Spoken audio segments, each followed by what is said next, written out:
ಎಲ್ರಿಗೂ ನಮಸ್ಕಾರ. ಎಲ್ರಿಗೂ ಎಜು ವರ್ಡ್ ಕನ್ನಡ ಯೂಟ್ಯೂಬ್ ಚಾನಲ್ಗೆ ಸ್ವಾಗತ. ಯಾರೇನು ನಮ್ಮ ಚಾನಲ್ ಸಬ್ಸ್ಕ್ರೈಬ್ ಆಗಿಲ್ಲ, ಈ ಕೂಡಲೇ ನಮ್ಮ ಚಾನಲ್ ಸಬ್ಸ್ಕ್ರೈಬ್ ಆಗಿ ಅದೇ ರೀತಿ ಪಕ್ಕದಲ್ಲಿರೋ ಬೆಲ್ ಐಕಾನ್ ಪ್ರೆಸ್ ಮಾಡೋದ್ರ ಮುಖಾಂತರ ಆಲ್ ಅನ್ನೋ ಆಪ್ಷನ್ನ ಸೆಲೆಕ್ಟ್ ಮಾಡ್ಕೊಳ್ಳಿ.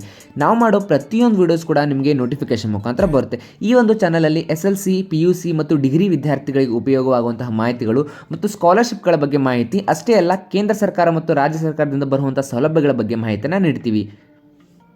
ಸೊ 2025-26ನೇ ಸಾಲಿನ ಲೇಬರ್ ಕಾರ್ಡ್ ಸ್ಕಾಲರ್ಶಿಪ್ಗೆ ಇವಾಗ ಏನಂತಂದರೆ ಅರ್ಜಿಯನ್ನು ಕರೆದಿದ್ದಾರೆ. ನೀವು ನೋಡ್ಬೋದು, ಇವಾಗ ನಾನು ನಿಮಗೆ ಅಫಿಷಿಯಲ್ ವೆಬ್ಸೈಟಲ್ಲಿ ಕೂಡ ಅವರ ಒಂದು ನೋಟಿಫಿಕೇಷನನ್ನು ನಿಮಗೆ ತೋರಿಸ್ತಾ ಇದ್ದೀನಿ. ಸೊ ಇಲ್ಲಿ ಕೊಟ್ಟಿದ್ದಾರೆ ನೋಡಿ, ಪತ್ರಿಕಾ ಪ್ರಕಟಣೆ 2025-26ನೇ ಸಾಲಿನ ಶೈಕ್ಷಣಿಕ ಸಹಾಯಧನಕ್ಕೆ ಅರ್ಜಿ ಆಹ್ವಾನ ಅಂತ.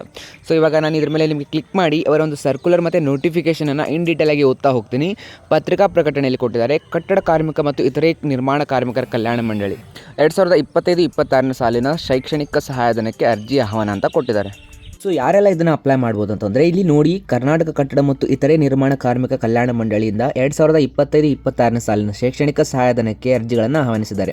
ಸೊ ದಿನಾಂಕ 31/5/2025 ಪೂರ್ವದಲ್ಲಿ ಅಂತಂದರೆ ಯಾರೆಲ್ಲ 31/5/2025 ಒಳಗಾಗಿ ನಿಮ್ಮೊಂದು ಲೇಬರ್ ಕಾರ್ಡನ್ನು ಮಾಡಿಸಿರ್ತೀರಾ ಅಂತಹ ಒಂದು ಅನುಭವಿಗಳಾಗಿರ್ತಾರೆ, ಅವರ ಮಕ್ಕಳಿಗೆ ಈ ಒಂದು ಸ್ಕಾಲರ್ಶಿಪ್ಪನ್ನು ಅಪ್ಲೈ ಮಾಡಲಿಕ್ಕೆ ಬರುತ್ತೆ. ಅಂತಂದರೆ ಇಲ್ಲಿ ಅವರು ಒಂದು ಅಫಿಷಿಯಲ್ ವೆಬ್ಸೈಟನ್ನು ಕೊಟ್ಟಿದ್ದಾರೆ.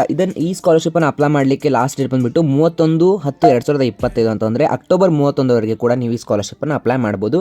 ಅದೇ ರೀತಿ ಇಲ್ಲಿ ಮತ್ತೆ ಇನ್ನೊಂದು ಸರ್ಕ್ಯುಲರನ್ನು ಕೊಟ್ಟಿದ್ದಾರೆ. ಏನಪ್ಪ ಅಂತಂದರೆ, ಮಂಡಳಿಯಲ್ಲಿ ಅಂತಂದರೆ 2024-25ನೇ ಸಾಲಿನಲ್ಲಿ ಯಾವ ಒಂದು ವಿದ್ಯಾರ್ಥಿಗಳು ಅಂದರೆ PUC ಮತ್ತು SLCಯಲ್ಲಿ 90%ಕ್ಕಿಂತ ಹೆಚ್ಚು ಪರ್ಸೆಂಟೇಜನ್ನು ಮಾಡಿರ್ತಾರೆ, ಅಂತಹ ವಿದ್ಯಾರ್ಥಿಗಳಿಗೆ ಏನಪ್ಪ ಅಂತಂದರೆ ಕಟ್ಟಡ ಕಾರ್ಮಿಕರ ವತಿಯಿಂದ ಸ್ಕಾಲರ್ಶಿಪ್ ಅನ್ನೋದನ್ನು ಕೊಡ್ತಾ ಇದ್ದಾರೆ. ಸೊ ಇದರ ಬಗ್ಗೆ ಏನೆಲ್ಲ ಇದೆ ಅಂತ ಇನ್ಫಾರ್ಮೇಷನ್ ನೀವು ನೋಡ್ಬೋದು. ಕರ್ನಾಟಕ ಕಟ್ಟಡ ಮತ್ತು ಇತರೆ ನಿರ್ಮಾಣ ಕಾರ್ಮಿಕರ ಕಲ್ಯಾಣ ಮಂಡಳಿ 2024-25ನೇ ಸಾಲಿನ ಪ್ರತಿಭಾ ಪುರಸ್ಕಾರಕ್ಕೆ ಅರ್ಜಿ ಆಹ್ವಾನ ಅಂತ ನೀಡಿದ್ದಾರೆ.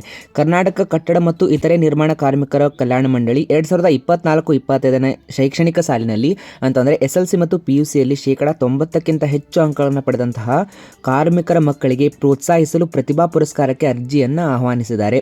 ಅಂತಂದರೆ ಪ್ರತಿಭಾ ಪುರಸ್ಕಾರಕ್ಕಾಗಿ ಮಂಡಳಿ ವೆಬ್ಸೈಟ್ ಮೂಲಕ ಆನ್ಲೈನ್ ಅರ್ಜಿಗಳನ್ನು ಸಲ್ಲಿಸಬಹುದು. ಸೊ ಇದರ ಅರ್ಹತೆಗಳೇನಪ್ಪ ಅಂತಂದರೆ 2024-25ನೇ ಸಾಲಿನಲ್ಲಿ ಅಂತಂದರೆ ನೀವು ಪ್ರೀವಿಯಸ್ ಇಯರಲ್ಲಿ 90% ಅಂತಂದರೆ 2024-25ನೇ ಸಾಲಿನಲ್ಲಿ PUCಯಲ್ಲಿ ಆಗಿರ್ಬೋದು ಅಥವಾ SLCಯಲ್ಲಿ ಆಗಿರ್ಬೋದು 90ಕ್ಕಿಂತ ಹೆಚ್ಚು ಅಂಕಗಳನ್ನು ಪಡೆದರೆ ನಿಮಗೆ ಈ ಒಂದು ಸ್ಕಾಲರ್ಶಿಪ್ ಏನಾಗುತ್ತೆ ಅಥವಾ ಈ ಒಂದು ಶೈಕ್ಷಣಿಕ ಸಹಾಯಧನ ಏನಾಗುತ್ತೆ ನಿಮಗೂ ಕೂಡ ಬರುತ್ತೆ. ಹಾಗಿದ್ರೆ ಯಾವ ಫಲಾನುಭವಿಗಳು ಅಂತಂದರೆ 2025 ಮೇ ತಿಂಗಳ ಒಳಗಾಗಿನೇ ನೀವು ನಿಮ್ಮ ಒಂದು ಲೇಬರ್ ಕಾರ್ಡನ್ನು ಮಾಡಿಸಿರಬೇಕು. ಸೊ ಇದಕ್ಕೆ ಲಾಸ್ಟ್ ಡೇಟ್ ಬಂದುಬಿಟ್ಟು 15/9/2025. ಸೊ ಇಲ್ಲಿ ಅವರು ಅಫಿಷಿಯಲ್ ವೆಬ್ಸೈಟನ್ನು ಕೂಡ ಮೆನ್ಷನ್ ಮಾಡಿದ್ದಾರೆ. ಇವೆರಡು ಸ್ಕಾಲರ್ಶಿಪ್ಪನ್ನು ನೀವು ಅಪ್ಲೈ ಮಾಡ್ಬೋದು. ಇಫ್ ಇನ್ ಕೇಸ್ ನಿಮಗೆ ಏನಾದರೂ ಡೌಟ್ ಇತ್ತಪ್ಪ ಅಂತಂದರೆ 155214 ಈ ಒಂದು ನಿಮ್ಮ ಹೆಲ್ಪ್ಲೈನ್ಗೆ ಕರೆ ಮಾಡೋದ್ರ ಮುಖಾಂತರ ನಿಮ್ಮ ಒಂದು ಡೌಟ್ಸ್ಗಳಿದ್ದರೆ ಏನಿದ್ರು ಅದನ್ನು ನೀವು ಕೇಳಿ ತಿಳ್ಕೊಬೋದು. ಸೊ ಇವೆರಡು ಸ್ಕಾಲರ್ಶಿಪ್ಗೆ ಅಪ್ಲೈ ಮಾಡಲಿಕ್ಕೆ ಲಿಂಕನ್ನು ನಾನು ಡಿಸ್ಕ್ರಿಪ್ಷನಲ್ಲಿ ಕೊಟ್ಟಿರ್ತೀನಿ. ಇಫ್ ಇನ್ ಕೇಸ್ ಲಿಂಕ್ ಏನಾದರೂ ಡಿಸ್ಕ್ರಿಪ್ಷನಲ್ಲಿ ಇಲ್ಲ ಅಂತಂದರೆ ನನಗೆ ಕಮೆಂಟ್ ಸೆಕ್ಷನಲ್ಲಿ ಕಮೆಂಟ್ ಮಾಡಿ ಲಿಂಕ್ ಅಂತ. ನಾನು ನಿಮಗೆ ಪ್ರತಿಯೊಬ್ಬರು ಕೂಡ ಲಿಂಕನ್ನು ಪ್ರೊವೈಡ್ ಮಾಡ್ತೀನಿ.